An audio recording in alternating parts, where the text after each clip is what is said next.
अस्सलाम वालेकुम व्यूअर्स, उम्मीद करता हूँ आप सब खैरियत से होंगे। ये हमारा जो ये 15th लेसन है, ये वी लुकअप और एच लुकअप के बारे में है। अगरचे अपनी फ़ेसबुक की पोस्ट में मैंने इसको डेटाबेस की कैटेगरी में लिखा था।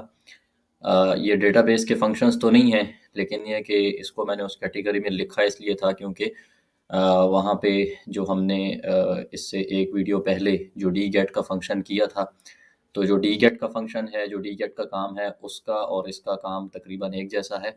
और ये है कि इसको भी हम इन कंजंक्शन विद अदर फार्मूलाज जो है वो हम यूज़ कर सकते हैं, उसको भी इंशाल्लाह देखेंगे। तो पहले बेसिक वी लुकअप और एच लुकअप को देखते हैं और इसके यूज़ को समझते हैं कि ये किस लिए यूज़ होता है। तो डी गेट में आपको याद हो तो हम लोगों ने एक क्राइटेरिया बनाया था और फिर वहाँ पर जब भी हम सीरियल नंबर या हम कोई यूनिक नेम या यूनिक कोर्स नेम कोई भी हम यूनिक डेटा एंट्री करते थे तो उससे रिलेटेड सारा रिकॉर्ड हमारे पास आ जाता था। ठीक है, तो इसका भी काम तकरीबन उस जैसा ही है। और यहाँ पर ये है कि फॉर एग्ज़ाम्पल मैं अपने सर्च क्राइटेरिया को नेम के कॉलम को मैं अपना सर्च क्राइटेरिया कह देता हूँ।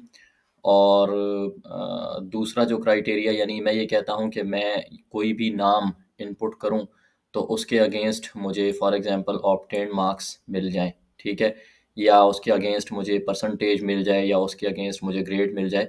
जो भी फ़ील्ड मेरी रिक्वायरमेंट की है वो हमने फ़ॉर्मूला का जो पैरामीटर है उसमें इनपुट करनी है और वो हमें उसका रिज़ल्ट दे देगा, ठीक है? तो फॉर एग्ज़ाम्पल यहाँ पर मैं अपना क्राइटेरिया सेल E12 में अपना क्राइटेरिया इनपुट करूँगा और यहाँ पे जो है मुझे रिज़ल्ट मिलेगा। तो मैं यहाँ पर लिख देता हूँ क्राइटेरिया, या इसको हम ये कह देते हैं लुकअप वैल्यू, ठीक है? यानी लुकअप वैल्यू से मुराद ये है कि ये कौन सी वैल्यू है जिसके अगेंस्ट हमने डेटा सर्च करना है, और यहाँ पर मैं कह देता हूँ कि ये मेरा रिज़ल्ट का सेक्शन हो जाएगा, ठीक है? तो यहाँ पे हमने जहाँ रिज़ल्ट है, ज़ाहिर बात है जहाँ पर भी हमेशा हमने रिज़ल्ट हमें चाहिए होता है वहीं पर फ़ॉर्मूला अप्लाई होता है। तो यहाँ पे मैं आ जाता हूँ इक्वल्स टू वी लुकअप, ठीक है? वी लुकअप, अब सबसे पहले ये आपसे पूछता है लुकअप वैल्यू, ठीक है? जो पहला पैरामीटर है वो लुकअप वैल्यू का पूछता है। तो लुकअप वैल्यू जो है हमारी वो सेल कहलाएगा कि जिसमें हमने अपनी रिक्वायर्ड यानी हमने अपना रिक्वायर्ड क्राइटेरिया इनपुट करना है। तो अभी जो मैंने आपको बताया तो हमारा ये वाला जो सेल होगा, इसमें हम अपना रिक्वायर्ड क्राइटेरिया यानी इस वक्त हम कह रहे हैं कि हमने नेम के अगेंस्ट उसका डेटा लेना है। तो जो भी हमें रिक्वायर्ड नेम होगा वो नेम हम इस सेल में इनपुट करेंगे। तो मैं इस सेल को जो है as a lookup value input कर देता हूँ, ठीक है? दूसरा जो यहाँ पर रिक्वायरमेंट है वो है टेबल एरे, ठीक है? यानी टेबल एरे का मतलब ये है कि इसको हमने टेबल का वो हिस्सा बताना है जिसमें हमारा डेटा मौजूद है, ठीक है? तो हम इसको पूरा टेबल भी कह सकते हैं जैसे हमने डीगेट में कहा था, लेकिन यहाँ पर ज़्यादा जो यूज़फुल होता है वो ये है कि यहाँ पे आके चूँकि हमारा फर्स्ट कॉलम ये है, तो हमने इसको फर्स्ट कॉलम यही वाला कंसिडर करना है, यानी हमने अपनी डेटा रेंज यहाँ से लेनी है, ठीक है? अच्छा, डीगेट में और इसमें थोड़ा-सा मैं बताता चलूँ कि डीगेट में हमने इंक्लूडिंग हेडिंग्स भी लिया था और पूरे टेबल को हमने ले लिया था। क्योंकि वहाँ पे हमारा जो रिक्वायर्ड सर्च क्राइटेरिया था वो सीरियल नंबर था। तो यहाँ पे सीरियल नंबर नहीं है, नेम है, इस वजह से हम नेम को जो है वो लेंगे और इसमें हमने हेडिंग्स को सेलेक्ट नहीं करना, ठीक है? तो इसमें आपकी कन्फ्यूजन नहीं होनी चाहिए। यहाँ पे आपने आकर जो आपका टेबल एरे है वो आपने सेलेक्ट करना है यहाँ से लेके और फिर हमारी ऑब्टेन्ड मार्क्स की फील्ड है यहाँ तक, ठीक है? तो ये भी कर सकते हैं। इसके साथ-साथ फिर अगर आप अगले किसी सेल में उसका पास फेल और ग्रेड के लिए भी वी लुकअप अप्लाई करते हैं, तो फिर उन सेल्स के लिए जो है आप फिर इसको एक्सटेंड करके यहाँ तक ले जा सकते हैं, ठीक है? तो मैं इसको अभी यहीं तक ले जाता हूँ, इसमें एक और चीज़ भी अभी आपके समझाने की है, समझने की। तो इस वजह से मैं अगर खाली इन 2 कॉलम्स को सेलेक्ट करूँ तो शायद वो बेहतर तरीके पे आपको समझ ना आए, तो इसलिए मैंने इसको एंड तक एक्सटेंड कर दिया, ठीक है? इसके बाद है जनाब कॉलम कॉलम इंडेक्स नंबर, ठीक है? इसका मतलब क्या है? यहाँ पे हम इस फ़ॉर्मूला में इसको ये नहीं बता सकते कि हमें ऑब्टेन मार्क्स चाहिए या हमें परसेंटेज चाहिए या हमें पास फेल, बल्कि ये जो हमने अपनी जो सिलेक्शन की है ना, इस पे ज़रा आप लोग गौर करें कि इसमें जो हमने जो सिलेक्शन की है उसी सिलेक्शन में हमें उस कॉलम का नंबर बताना है, ठीक है?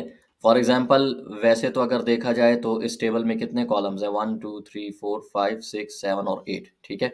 लेकिन जो हमारी सिलेक्शन है यानी जो हमारी टेबल एरे है उसमें हमें कौन-सा कॉलम रिक्वायर्ड है जो एज अ रिजल्ट हमें शो करवाना है, तो उसमें से देखिए हमें सेकंड कॉलम रिक्वायरमेंट है ऑब्टेन्ड मार्क्स का, ठीक है। तो यहाँ पे हमने लिखना है कॉलम इंडेक्स नंबर 2, ठीक है। और इसके बाद यहाँ पे आ जाता है ट्रू और फॉल्स। तो फॉल्स यहाँ पर हम इसलिए इनपुट करते हैं एग्जैक्ट मैच, यानी एग्जैक्ट का मतलब ये है कि हमारी ये जो वैल्यू है ये एग्जैक्टली इसी से मैच करे, उसके अगेंस्ट हमें रिजल्ट दिखाएं। तो यहाँ पे हम इसको फॉल्स लिखते हैं। फॉल्स का मतलब ये है कि एग्जैक्ट मैच होना चाहिए, ठीक है। यानी अगर हमारे स्पेलिंग मिस्टेक्स में या फिगर्स में कोई गलती होगी तो फिर वो हमें उसका रिजल्ट नहीं दिखाएगा। यहाँ पे आके मैं इसको जो है वो इंटर प्रेस कर देता हूँ और ये अगेन हमें एरर दे रहा है, और ये एरर है इस वजह से क्योंकि हमारा यहाँ पर कोई क्राइटेरिया नहीं है, कोई लुकअप वैल्यू हमने डिफ़ाइन नहीं की। तो अब आके यहाँ पे अगर हम लुकअप वैल्यू डिफ़ाइन करते हैं तो ये देखिए उसका रिज़ल्ट आ जाता है, ठीक है। अगर हम फॉर एग्ज़ाम्पल ये अप्लाई करते हैं तो ये देखें उसका रिज़ल्ट आ जाता है, ठीक है। तो ये रिज़ल्ट हमारा यानी ऑब्टेन्ड मार्क्स का हो गया।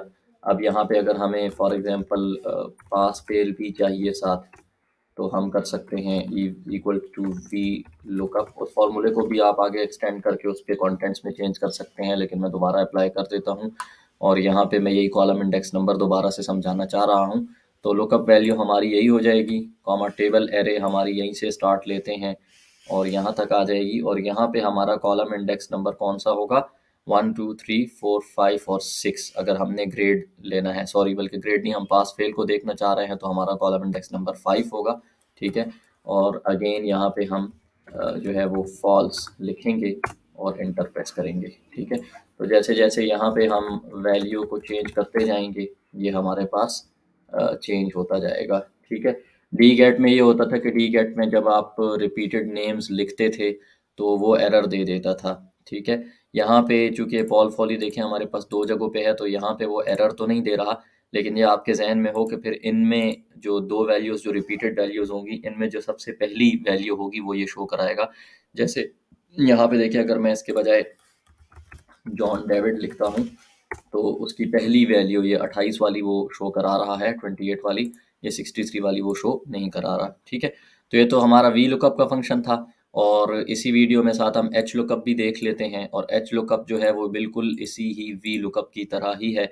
वी लुकअप वर्टिकली डेटा के अगेंस्ट, यानी ये हमारी वर्टिकल एरे है, ठीक है। इसमें से हमने डेटा देखना और हमारा डेटा भी कॉलमुलर फॉर्म में है, तो इसके लिए वी लुकअप यूज़ होता है। अगर आपके पास डेटा इस फॉर्म में हो, जैसे नेम्स जो है वो रो की फॉर्म में है और फिर मार्क्स उनके रोज़ की फॉर्म में है, तो इसके लिए एच लुकअप यूज़ होता है। अगेन यहाँ पे हम क्राइटेरिया एंटर कर देते हैं अपना जॉन डेविड, इसका रिजल्ट हमें चाहिए, इक्वल्स टू एच लुकअप, ठीक है, ब्रैकेट ओपन।